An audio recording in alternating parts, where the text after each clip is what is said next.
Let's talk about Warhammer 40k Commander Best of the Worst. That's the top three cards from the set that are seeing play in 1% or less of decks according to EDHREC since that set's release. I couldn't quite narrow it down, so we're doing the top four.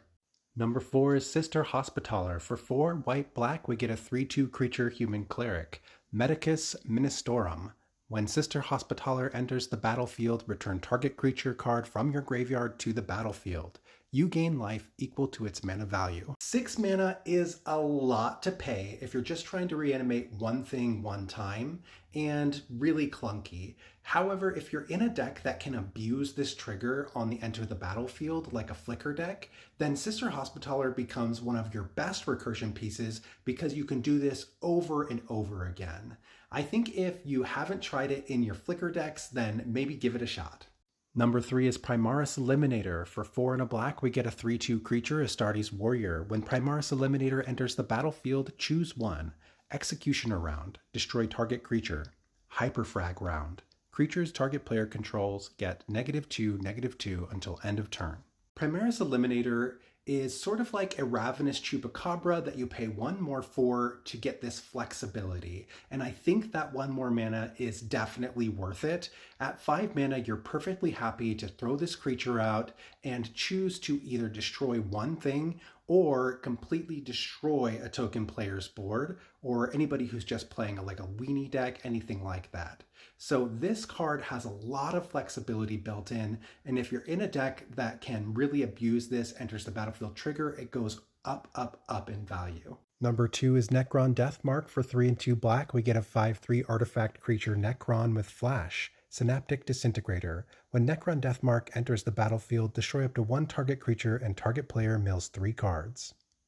Necron Deathmark does look a lot like Primaris Eliminator, but instead of giving you the option to give -2/-2 to one player's creatures, it gives you Flash and makes this an instant speed spell.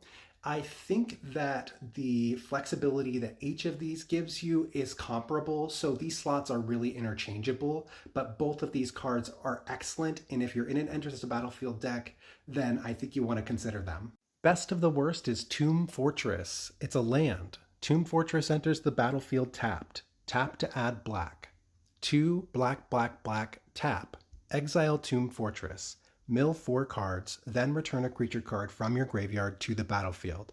Activate only as a sorcery. Tomb Fortress is a very low opportunity cost because it's a land. It does enter tapped, so it's not no opportunity cost. You can only put so many enters the battlefield tapped lands in your deck, but if you're in black, I think Tomb Fortress is one you want to consider because just the ability to pull something out of your graveyard, even if you don't have anything in there, maybe you can mill into something. It's a desperation play. It's not something you want to be doing, but it's really nice to have that option for no mana investment up front. And I think Tomb Fortress is criminally underplayed. That's it for Warhammer 40k Best of the Worst. I don't know if you noticed, but all the cards on this list are black cards. Sister Hospitaller does have white in its cost, and the land is technically colorless, but you can only play it in your black decks. I don't know if that's a coincidence. Maybe people are just sleeping on the black cards from this set, but the other cards that were good in the set are already seeing play. So that's why we ended up there, and I think that the cards that we found were pretty interesting. What did you think?